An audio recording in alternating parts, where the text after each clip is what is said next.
There's a wonderful statement by Hakuin, a Zen master, that goes, being on the road without leaving home, and leaving home without being on the road. The first part is so beautiful. To be at home on the road, to be at home in the myriad situations we find ourselves in life. To be at home no matter what texture of experience is arising. To be at home no matter what's happening in the emotional landscape. To be at home regardless of whether conditions are conventionally favorable or unfavorable, desirable or undesirable. This is to discover home here, endlessly. What does home mean here? Well, certainly this is open to some interpretation.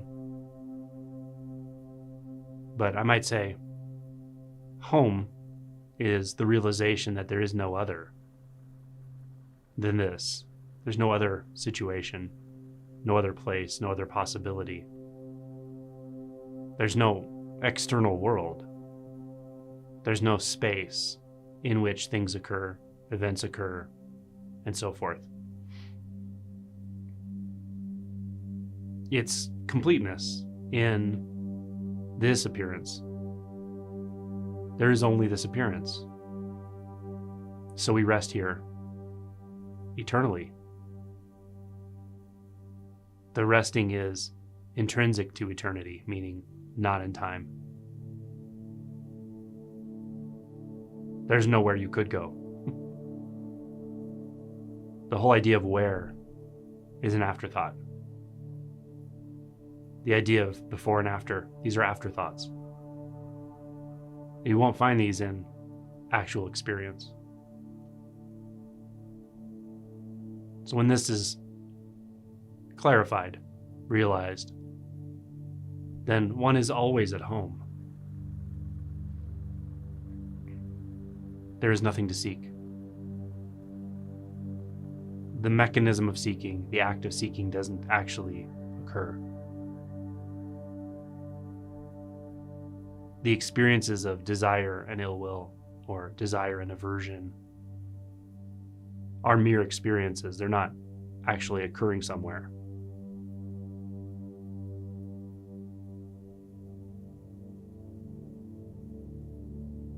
This is to be at home, undisturbed, unconcerned,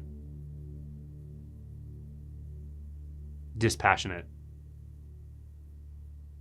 meaning unattached or not clinging to afflictive emotion, not reactive, not reacting.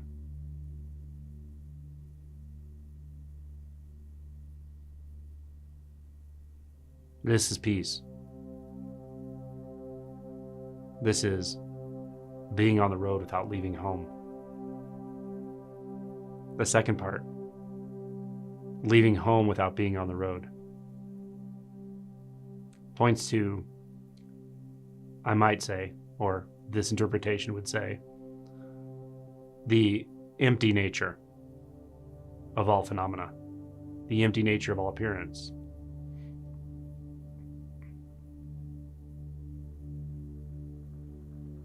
Dogen said, when one side is illuminated, the other side is dark. This is the dark side. This is the backside with no front.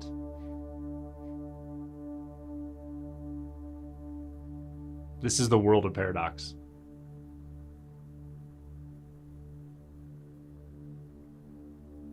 This is to know fundamentally and instantly that appearances have no essence, no meaning, no purpose, no substance, no origination, no departure. This is to see fully through the illusion of birth and death.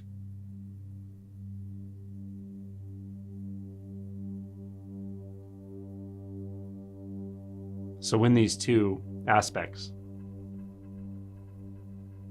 being on the road without leaving home and leaving home without being on the road, are realized in balance simultaneously, then this is liberation attained. There's no recoiling from the relative world. There's no looking for home. There's no seeking respite, because it's already complete. It's already here. And there's no scarcity.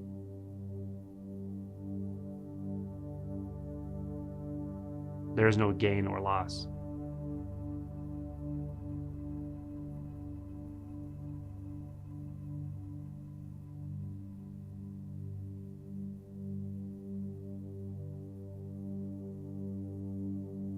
The textures of experience appearing are merely textures of experience appearing. Nothing more, nothing less.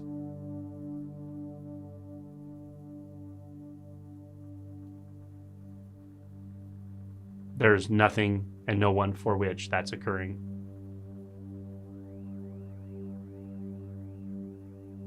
As all of the perceptual filters, the perceptual distortions that arise from reflection are dispelled. They're cast aside. And the unfiltered experience, the unborn, the undying, is revealed naturally, simply, at all times.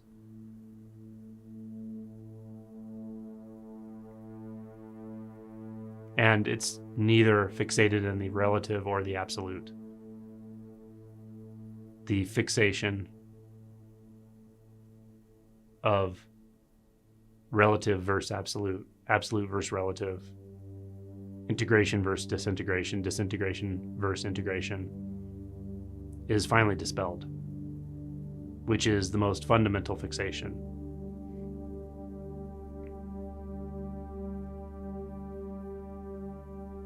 At this point, there is nowhere you cannot go.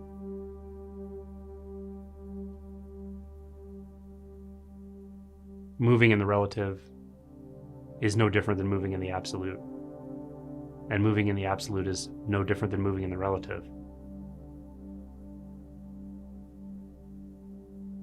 Or I should say, being obliterated in the absolute is no different than moving in the relative. They are one and the same, interpenetrated, expressing perfectly as this, however it appears.